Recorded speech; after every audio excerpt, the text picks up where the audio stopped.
میرا نام حیا ہے۔ میرا دیور مجھ سے 2 سال چھوٹا تھا، جس سے زبردستی میری شادی کر دی گئی تھی۔ مجھے میرے نہ کیے گئے گناہوں کی سزا مل رہی تھی۔ 2 سال بعد جب وہ گھر آیا تو میری ساس جب اس کی دوسری شادی کی بات کی تو میرے پیروں تلے سے زمین نکل گئی۔ تیرا نام دل رکھ دیا۔ کس نمبر 3۔ رات 10 بجے کا وقت تھا۔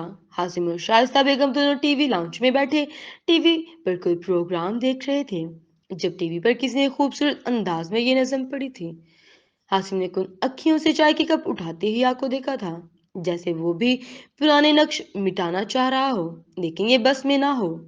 وہ بھی ایک نئی جنوری کا آغاز کرنا چاہتا تھا اور یہ بس میں نہیں تھا کیونکہ 80% مردوں کی طرح وہ بیوی اور ماں میں سے ماں کو چنتا تھا اور بیوی کو کیسے کر چنتا جس پر قتل کا الزام تھا، اور قتل بھی ایسا کہ اس قتل نے حاسم نوید کے یتیم کر دیا تھا۔ کپ اٹھا کر جاتے ہوئے حیا نے اس کی طرف دیکھا کیونکہ وہ اتنی دیر سے اس کی نظریں خود پر جمی محسوس کر سکتی تھی، اور اس پل حیا نے دیکھا کہ ایک نیا سال اپنی شریک حیات کے ساتھ گزارنے کی چاہ اس کی آنکھوں میں امڑ امڑ کر آ رہی تھی۔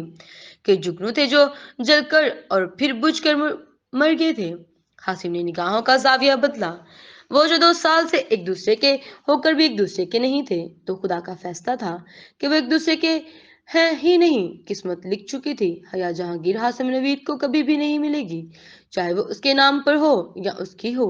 حیا کپ لیے وہاں سے نکلی اور کچن میں کپ دھو کر وہ اپنے کمرے میں چلی گئی۔ باہر لوگوں کا شور سنائی دے رہا تھا۔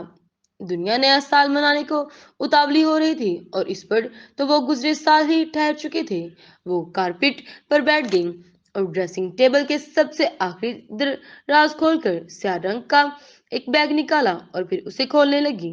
بیگ سے سرخ رنگ کی ایک ڈائری نکلی تھی۔ سرخ رنگ اسے ہمیشہ سے بہت پسند تھا، اتنا پسند تھا کہ اس کی زندگی کی ہر شے میں سرخ کا دخل تھا، لیکن ان 2 سالوں میں وہ سرخ رنگ کو بھول بیٹھی تھی۔ لیکن اس دن عمر سلطان کو سرخ رنگ کی کار میں دیکھ کر اسے ماضی کی لاری ضرور یاد آئی تھی۔ اسے یاد تھا عمر سلطان کو سرخ سے چڑ تھی، لیکن وہ اس کے لیے اپنی زندگی میں سرخ رنگ کو جگہ دینے لگا تھا۔ عمر سلطان کا لیپ ٹاپ سیاہ سے سرخ ہوا تھا، اس کی بیڈ شیٹ فقط سرخ رنگ کی ہو گئی تھی، اور پھر حیا کی فرمائش پر اس نے گاڑی بھی سرخ لے لی تھی۔ حالانکہ اسے شدید چڑ تھی سرخ رنگ سے، لیکن جب جب محبت ہوتی ہے تو محبوب کی پسند ہر شے پسند ہوتی ہے۔ حیا نے ڈائری کے کور پر ہاتھ پھیرا۔ یہ ڈائری اسے عمر نے دی تھی۔ عمر کہتا تھا حیا اس کی ماروی ہے۔ کہیں بہت پہلے جب ماروی عمر کو ٹھکرا گئی تھی تو محبت کی یہ بات پسند نہیں آئی تھی، اس لیے محبت نے صرف محبت کے واسطے عمر ماروی کو پھر سے جنم دیا، اور اب کی بار عمر ماروی الگ نہیں ہوں گی۔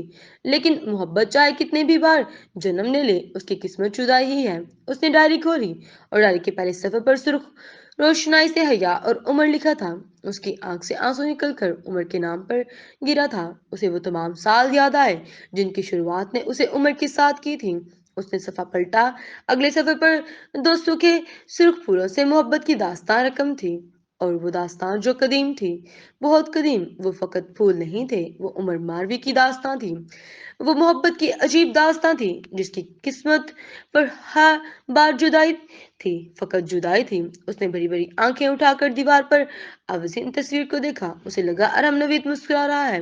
وہ کہہ رہا ہو، حیا سلطان تم مجھے نہیں ملی تو کیا ہوا، تمہیں بھی تو عمر سلطان نہیں ملا، تم نے اچھا نہیں کیا میرے ساتھ ارحم نوید۔ تمہیں مرنا نہیں چاہیے تھا، تمہیں جی کر مجھ سے تکلیف سہنی تھی، تمہیں بار بار جدائی کا کرب چھیلنا تھا۔ اس کی آنکھوں سے بے شمار آنسو نکلے، وہ آنسو جن پر وہ پچھلے 2 سال سے بند باندھے بیٹھی تھی۔ لیکن عمر سلطان کا سامنے آنا اس کی ضبط کو توڑ گیا تھا، اور وہ اسے آج بھی محبت تھی، اور وہ بے تحاشا محبت تھی عمر سلطان سے، مگر افسوس کی سمجھ جدائی تھی، اور مقام کچھ ایسا تھا کہ اب ملن ہو جاتا تو وہ میری رسوائی تھی۔ آج نئے سال کا پہلا دن تھا۔ محلے سے بچوں کے پٹاخوں کی آوازیں آ رہی تھی۔ وہ صبح فجر کی اٹھی کام میں لگی ہوئی تھی، سیاہ لباس دھو کر الماری میں اگلے دسمبر کے لیے رکھ چکی تھی۔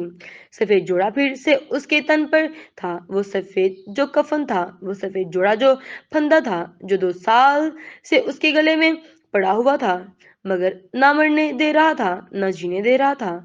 کچن سے فارغ ہو کر اس نے دھوپ پر پڑے سارے کپڑے اتار کر تہہ کیے اور حاسم کے کپڑے استری کرنے کے لیے